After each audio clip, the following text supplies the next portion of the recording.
active crime scene. There's no mistaking it. Unequivocally, that law enforcement is arriving at this scene. Different groups, different units. So many people in paramilitary gear are here now, sidearms in their hands, moving through what remains of the people inside the park. Most of the crowd is gone, but they're moving out the rest of us. They have now moved everybody to a perimeter so they can deploy, appears to be more resources, more investigators, more officers on site. This is a law enforcement response, the likes of which I've never seen before, though this is an incident, the likes of which we haven't seen in modern times. Historic security failure. When you recognize the amount of law enforcement here, the fact that everybody had to be wanded or go through magnetometers, everybody had to be screened. How something like this can happen is an answer that we'll be seeking, but it may not be easy to come. Scott, thank you so much for that report. So a helicopter has landed, and did you see anyone get into the helicopter, or was it too far away?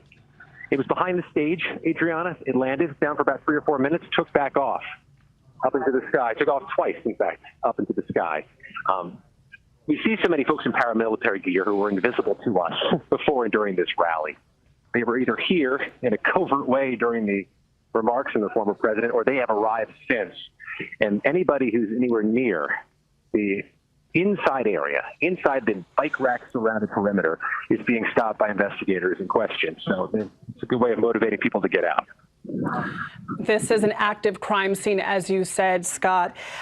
So many questions that are still open, most notably, who did this? How did they get into the area? How did this happen? What is the condition of the former president? We are told by the Secret Service that he is safe, but where is he? He was hustled out of that area by the Secret Service in a motorcade.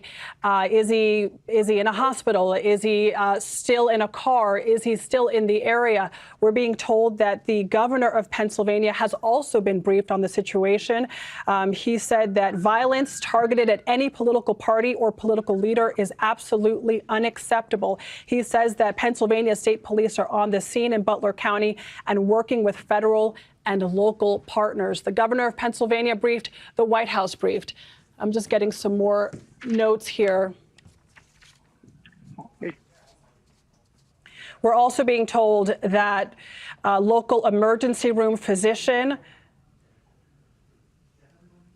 saw a man who was shot in the head. We don't know who this person was. Clearly, it's possible that someone else may have been hit when shots rang out at this event. Clearly, this is a chaotic scene. There were thousands of people at this rally. And, you know, Bob, I know that you've covered plenty of these.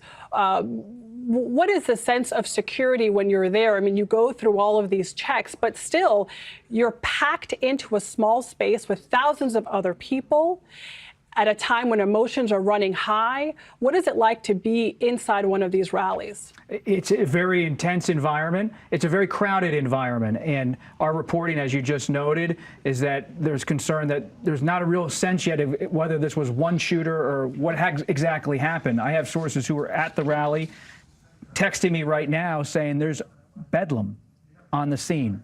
There's concern about what exactly happened. Were there multiple shooters or not? Are people safe? And so for the Trump rally, what you're seeing there on screen is what often it follows former President Trump as he's on the campaign trail. He's alone on stage. The Secret Service stands about 5 to 10 paces off. And you have between 5 to 15 or sometimes even 20 to 25,000 people. He often goes to arenas, some of the minor league hockey arenas around the country in smaller cities, but often in the summer and springtime, he's outside. And you have to go through a long line of Secret Service to get into the event, to make sure you're fully go through a magnetometer to see if you have any kind of weapon or metal on you. And so it's a very slow and orderly process to get into these events. Secret Service has presence not just at the immediate site, but at surrounding neighborhood locations. This is an unusual one, and that former President Trump usually has a wider stage. This is a bit of a smaller rally in the small area of Butler, Pennsylvania. And you bring up an important point. We don't know yet what the scope was. Who opened fire? Was there more than one person? Was there more than one person hit? We're seeing reports of someone else possibly conducting CPR at the scene, but it's just too early to know. We are still getting information in, but this is a horrific moment in American history. No matter what the outcome is, he is safe, we're being told, but it doesn't change the fact that this is truly historic.